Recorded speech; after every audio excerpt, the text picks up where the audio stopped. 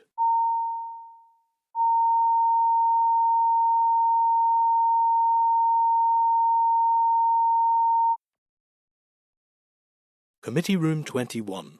Sound.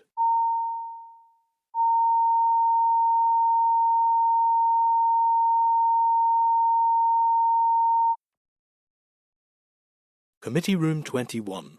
Sound.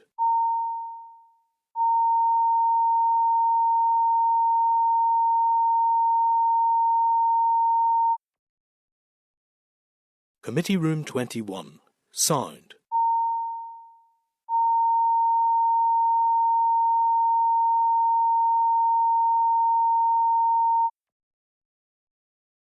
Committee Room 21. Sound.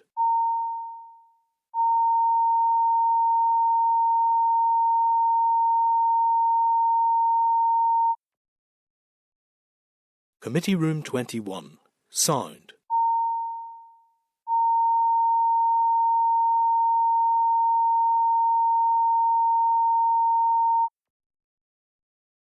Committee Room 21. Sound.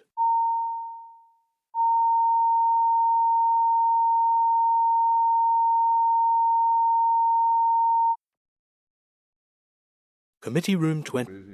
All right there. Okay, guys, we are looking at agenda item 9, which is a departmental written briefing on the launch of the public consultation on the third Northern Ireland Climate Action Plan. Excuse me, Chair, agenda item 8? Yes. Oh, sorry. We'll go back.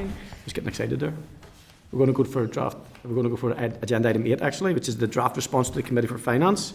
So on pages 99 to 104 of your pack is the budget 25-26, the draft response to the Committee for Finance. The Finance Committee is seeking by the 28th of February, which is tomorrow, all the committee's views on their department's draft budget 25-26.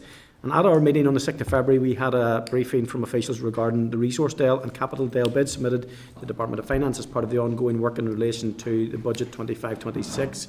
That was actually a very good meeting. There were some really good questions put to the department on that. Are you content with the clerk's draft as the committee's response to the Committee for Finance? And do you have any additions or amendments that you wish to make? No, okay, none indicated, clerk. So then, clerk will make arrangements for that to be furnished to Committee for Finance. Okay. Agenda item 9, departmental written briefing, launch of public consultation on the third Northern Ireland Climate Change Adaptation Programme, NICAP 3. So on pages 106 to 108 of the pack, that's the launch of a public consultation on the third Northern Ireland Climate Change Adaptation Programme. At our meeting on the 24th of October, the Department provided a written update on the development of NICAP 3 and has now confirmed NICAP 2 end of programme report has now been published. DAERA has led on the development of the NICAP 3 and will be seeking executive approval to launch an 8-week public consultation as soon as possible. The draft NICAP 3 contains over 230 proposed policies and proposals in response to the third UK climate change risk assessment within its adaptation delivery plan. The draft was circulated to the Green Growth Strategic Oversight Group on the 22nd of January for review and clearance of their respective departments' content. Both the EIP and DAERA Business Plan 24-25 show a target date for publication of the NICAP 3 by the 31st of March, but it will not be possible to meet these targets unless DAERA were to move straight to publication stage and not run a public consultation exercise. However, the Department recognised the importance of consultation, and prior to the launch it will share the committee copies of the draft NICAP 3 and the associated consultation document. Members, any comments you want to make? Are you content to note at this stage? Okay. The consultation is vitally important to this, so glad the Department is going to do that. Agenda item 10, departmental written briefing, Northern Ireland Environment Agency planning update, pages 110 to 114 of your pack. That is the Northern Ireland Environment Agency planning update. Members, at our meeting on the 24th of October, NIEA officials briefed us on the Business Plan 24-25 and on ammonia-related planning consultations. And then on the 16th of January, we noted that updated advice and guidance for applicants will be issued once a new ammonia strategy has been published. We expressed concern at the length of time it took to receive replies to minor planning application queries. That's still the case. Yes, still ongoing. I raised it with the Minister in the Chamber at question time the other day, and he admitted that it was a written issue. Yeah, well, that's good to see the pressure being applied to that. I think the committee should do something even ourselves, put pressure and send a letter to him. It's Sorry, I've interrupted you, Chair. You're in mid-flow there. No, it was William. He was, Oh, no, he did. Yes, that's fine. Yeah, he It is a pressing matter, to be fair. It is something they that's need been- more staff. They need to do something because it's really unacceptable what's happening. Well, there's a few things in there that staffing is only one part of it. That's something that they point to, but they have given us an indication of some of there's some responses as opposed to what we've alleged, if you like. So I'll just go through them if we don't mind. But I do agree that there's a piece of work that we probably want to look at. One in particular for a replacement house where there's a BOT survey and it went into them in October and still haven't responded. A BOT survey. BOT survey, yeah. In October it went to them and they still haven't responded. Must have been by BOT delivery. I mean, we're talking about minor issues that should respond to. Yeah. That's because if it's a replacement house or a new dwelling, that's not a major significant. 10-minute job looking at the BOT survey. Yes, an outside agency probably doing most of those. The one thing that strikes me is the turnaround times. Last year, I think a 72% turnaround time within the stipulated period, and that's dropped down to 64%. And that's with fewer applications. About, I think, 400 or 500 fewer applications. Now, I see the stuff's in there about Dalridian and all that, but it doesn't take everybody to be working on Dalridian, and I think maybe it's been pulled for a while now anyway. So, due to other issues at a different department. So, well, you're right. I just don't understand this. Now, there's another aspect of this, and I'm not quite sure how we get to the bottom of that. And it seems as maybe, I don't know whether it's lack of experience or maybe lack of confidence that some of the councils, in that probably there are cases that have been referred up the line to an IEA that don't need to go there either. Not quite sure how we drill down and get into that. All we can do is maybe speak to an IEA. And now, they said the last time, I think maybe it's a good part of 6 months or a year ago now, they said that they were going to do additional works with the local councils to make sure that cases that are coming their direction, that shouldn't be coming their direction, would in fact be abated or reduced. So I'm not sure, maybe they have reduced, but it still hasn't affected the success rate of NIEA. In fact, it's gone the other road. One of the thought, Mr. Chairman, that the two levels, the difficult cases, that there may be some difficult cases in around ammonia and levels, you can understand that, maybe that is slow. But there's a raft of minor issues that one would have thought could be dealt much quicker. You know, the ones like I'm telling you about the BOT survey goes into the NIA. That survey's done. It's only a matter of looking at it and clearing it. Maybe, I don't know, maybe they have, we'll call it triage service or whatever they want to sort of separate the complex ones from the not so complex and get the not so complex out the door. But if they do, it doesn't seem to be working.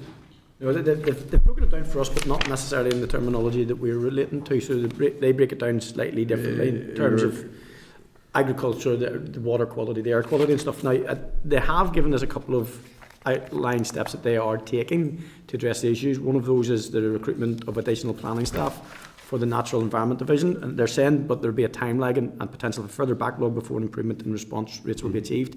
I've always got a frustration just with the length of time it takes any civil service unit to recruit the appropriate staff regardless of anything, and I think it's something that every committee should be focused on in terms of that. And we do know that they probably run into the same issues that all the departments are running into. There's plenty of job vacancies, but there's not a lot of people applying for them, and that's an area of expertise in there. So that, you know, and if that's the case, you can't keep running on that empty. You're going to have to look at a new way of doing it. And that's why we need to look at the process as well. The other thing that they're looking at is the development of a step-by-step planning guide to assist applicants. And that's underway, and they reckon they will have a draft for comment by the 30th of April. I think that's something we really need to keep our eye on, because that is something I think is that's a change in operations, which could be useful if it's done right. And then a review of internal processes and the development of an updated NIEA APC database for internal processing of applications. And I think that piece there, actually, in terms of how, and I accept both your points, Patsy, William, in regard to what is a minor, moderate or major, and that should probably encapsulate that. We will, I'm sure we'll be getting sight of the draft guidance for comment in regard to that. So given the steps that they're indicating that they're taking, so that's the recruitment, the creation of the guide, and also the development of the database for internal processing, that piece I'd like to see if it maybe will break it down into the minor, moderate and significant applications, because as you rightly point out, a dwelling written on a BAT survey is not... The BAT survey's there with them. They actually have it? They have the BAT survey. My goodness. Okay. So the BAT survey is complete and it's absolutely. And forwarded to them in October and still no response. And an efficient modern working database should be able to bring that in with a tick box. This is what we're waiting on. Absolutely. Good to go. Yeah. Okay. Are you content with that conversation, Clark, in terms of what our actions off the back of that? Chair, do you want to find a bit more out about that new computer? The database thing, I think so. Given the comments from members in and around the minor amendments that might be required to expedite decisions. Is that okay? Obviously, the step-by-step guide. We'll be waiting. I mean, we're going to get a sight of a draft of that, and then I think we just register our frustration. And this isn't to do with the Department of Agriculture. This is probably recruitment frustrations. The length of time it takes and the processes in hiring people is just it's draconian right across the civil service. To be honest, okay. Chair, obviously, this step-by-step guidance is in advance of any final ammonia strategy and updated standing advice. The Minister agreed to do this, and we had asked about what steps he was taking previously in advance of a new ammonia strategy to try and give applicants better guidance. And because the committee were concerned, remember that it was part of the problem that applicants were having to come back and go back. You know, there was a lot of email chains being generated. Yeah. So that's all in advance of the ammonia. Okay. New ammonia. Any other comments, members? No? Okay, thank you. Agenda item 11 is a departmental written brief in Northern Ireland Environment Agency wastewater capacity, pages 116 to 121 of the pack. It's a departmental written briefing. Members, following the presentation to the Committee for Infrastructure in November 2024 on wastewater capacity by the construction industry, the utility regulator in NI Water Limited then invited the NIEA to provide oral evidence on the issues. It was agreed to provide the written briefing to this committee, given our responsibility and our primacy regarding NIEA's responsibilities. Members, for the record, I will outline the main issues in this in the written briefing. Number one, the group's organisational structures that NIEA and NI Water sit on together and what work is involved in each. The Water Stakeholders Partnership Agreement, WSPA, provides for the main engagement and governance arrangements for NI Water statutory water stakeholders, which include the Consumer Council of NI, DFI Drinking Water Inspectorate, NI Utility Regulator, NIEA and NI Water. They have independent statutory responsibilities but cooperate together on the common objective of getting effective and efficient water and sewage services for today and tomorrow's consumers and taxpayers through good governance, and achieves the right balance of efficiency, fairness, sustainability, value and quality. An outline of the engagement groups is presented in your papers at Annex 1. Patrick, we'll just deal with these in turn as we go, if you don't mind, because I think that's worthy of comment, yes? Sorry? You got to come in on that one? Uh-huh. Yes, go ahead. Right. Yeah, we'll take them in turn rather than... Just one brief question. Maybe to ask the department how effective they think this body is, SORPI. Absolutely. I mean, the common objective evidently is not being... and that's not necessarily the fault of the bodies there at the minute. They've inherited just how effective system. the body is. And yep. No problem. In the bacon. And how agile it is to change. Okay.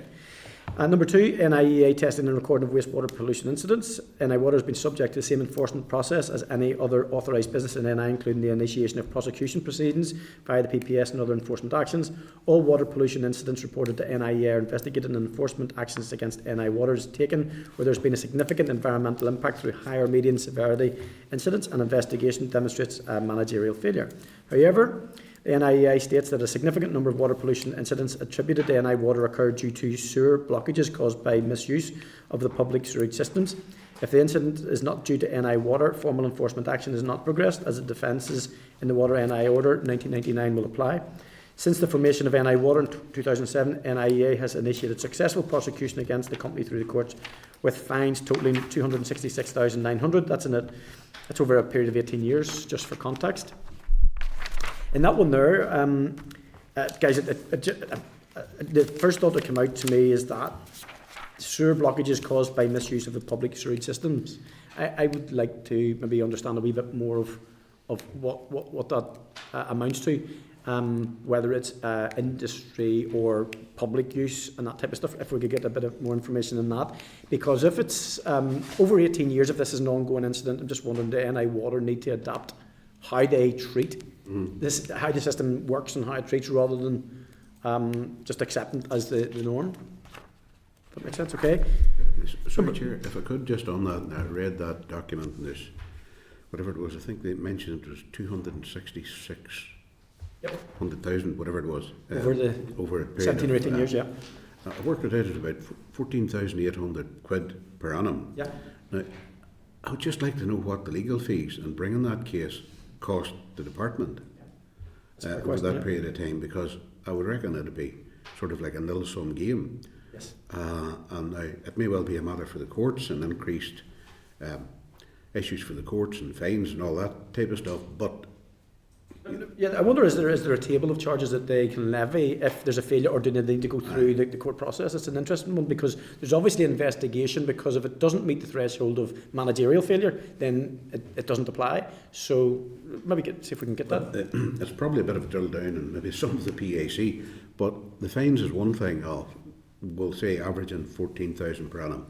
But if costs weren't awarded with that, there's a lot of public money going into bringing a court case. It'd be interesting to see just how that is, and then as well as that, the effectiveness of fines. Yeah. And how or if in fact these fines are going to be increased to match the crime. No problem. Happy enough, Clark? Yeah, thank you, Patty. Okay. Number 3 is the monitoring of dry spilling. The NIE regulates combined sewer overflows and emergency overflows under water order discharge consents. Overflows are designed to operate in heavy rainfall conditions to prevent out of sewer flooding. There are numerous unsatisfactory intermittent discharges across Northern Ireland, and significant improvement is needed in the wastewater infrastructure to improve water quality. A dry day spill is when a storm overflow is used on a dry day, which is defined as no rainfall above 0.25 millimetres on that day and the preceding 24 hours. Storm overflows should not spill on dry days. NIEA has directed NI Water to carry out predictive drainage modelling studies to assess the frequency of spillages at each storm overflow. NI Water has initiated a programme to install storm overflow monitors throughout its networks. Okay, content with that one, guys. Okay, number 4 is a SORPI update. The Statement of Regulatory Principles and Intent is an administrative arrangement established in 2007 following the change of status of NI Water to a government-owned contracted operator, GOCO. SORPI 2007 recognised the need for funding to plan, build and implement new water infrastructure and provide clarification on NIEA's approach to regulatory compliance and enforcement in the areas where it has regulatory responsibility. In 2012, the Drinking Water Inspectorate withdrew from SORPI, replacing it with DWI enforcement and prosecution policy, since superseded by DERA's enforcement policy. The response states that the SORPI arrangement with NI Water does not adequately provide the regulatory and compliance measures to meet statutory duties and achieve environmental outcomes. The NIEA plans to engage shortly with DFI and NI Water on its position to withdraw from the 2007 SORPI arrangements. On that, members, any comments? Are you content to note? Content to note? Okay. Chair, could I just, sorry, I should have put it in your brief to remind the members that this briefing is the same briefing that's going to the Infrastructure Committee, and they're having their oral briefing next week on this, so they'll be looking at it from their remit as well. So. Thank you. Okay, members. Agenda item 12, correspondence. I refer you to correspondence dated the 19th of February, pages 124 to 125 from the in your packs from the Office of Environmental Protection, highlighting its survey, understanding your perceptions of the impact of the OEP, which closes on the 10th of March. Any comments? Content to note? Okay, thank you. At pages 126 to 129 of the pack, we've been copied into the correspondence from the Department to the Ulster Beekeepers Association dated the 14th of February, where we considered correspondence at our meeting on the 23rd of January from the UKBA regarding what the association believed was the demise of the DERA bee inspector services. Members, the response states that DERA does not employ dedicated bee inspectors. However, the number of plant health inspectors who are trained in bee inspections from 2020 to 2023 was 3.5. This number then fell to 2 from 2024 onwards. The response also states that recruitment competitions have recently been launched to recruit additional inspectors, from which appointments may be available to undertake plant health duties from March onwards. Members, subject to allocation of inspectors, the length of training programmes can vary depending on experience and the range of plant health inspections they are required to deliver. The response also states the total number of apiary inspections recorded by year from a low of 2 in 2020, likely due to COVID restrictions, to a high of 65 in 2023. Are you content to note that? Any comments to make? Thank you, members. Referred to correspondence from the Minister dated 21st of February, pages 130 to 132 of the pack, regarding the Environment, Food and Rural Affairs Interministerial Group, which was attended by the Minister on the 27th of January. Amongst the topics discussed were the latest work on the UK Government Circular Economy Task Force, the bovine electronic identification, the role of involving the devolved governments in potential negotiations on developing a UK-EU sanitary and phytosanitary agreement, and an update on the development of a UK Government food strategy. A communique about the meeting has been published on the DARE website. Are members content to note? Any comments to make? Thank you, members. Referring to the 33rd report of the Examiner of Statute Rules on page 133 to 141 of the pack, the report refers to the following SRs of relevance to the committee. SR 2518, the Waste Facilities Regulations Northern 2025, the SR 2025-26, the Farm Sustainability Payments Farmers Amendment Regulations 2025. The SRs have not been drawn to the special attention of the Assembly, and are members content to note? Thank you, members. I refer you to the Clerk's memo from the Clerk to the Committee of Finance dated 21st of February, pages 142 to 145 of the pack. The Committee for Finance have agreed to share the responses from the Department of Finance on employer national insurance costs and funding, including the estimated cost to DAERA of 4.3 million. The Executive will receive additional funding through Barnett Consequentials on any additional funding provided to Whitehall departments for this purpose, and it is unlikely to be allocated until at least the June monitoring round. Have you any comments to make? You content to note? Thank you, members. Pages 146 to 149 of the pack for the most recent DAERA Investment Strategy ISNI Delivery Tracking System Investing Activity Report dated 23rd of February. We considered the Department's response to our queries on the larger projects earlier. Have you any further comments, or are you content to note this? Thanks for your comments earlier. Members are referred to a report from the Institute of International and European Affairs on pages 14 to 61 of the table papers, titled From Policy to Pasture, Bridging the Gap Between Climate Targets and Irish Agricultural Realities. The aim of the report is to provide an overview of the state of play on current agricultural emission trends in the Republic of Ireland against national and EU targets. The report outlines that agriculture is its largest source of greenhouse gas emission, responsible for 38% of the nation's total emissions, and the report focuses on three themes: economic and environmental context, emission trends and performance, and policy and legislative landscape. Members, any comments to make on that? Content to note? Thank you, members. Members, I refer you to an email dated the 24th of February from an individual at page 62 of the table papers regarding an allegation of released River Ridge landfill gas in the Limavady and Coleraine area at the weekend. Have you any comments to make on that? Are you content to note that communication? Thank you, members. Members, a draft forward work programme can be found in the table papers at pages 64 to 66. And members, we have had a ministerial briefing confirmed for the 20th of March at noon, so if you want to make sure that's in your diaries, so we'll be seeing the Minister then. And as I omitted at the very start of the meeting, I should have recorded an apology from John Blair, so if that could be recorded. And then, is there any other business for members that you want to raise? Okay, members, date and time of the next meeting is Thursday, 6th of March at 2025, which is this year. Parliament Building starting at 10 o'clock, and we are now closed. Committee Room 21. Sound.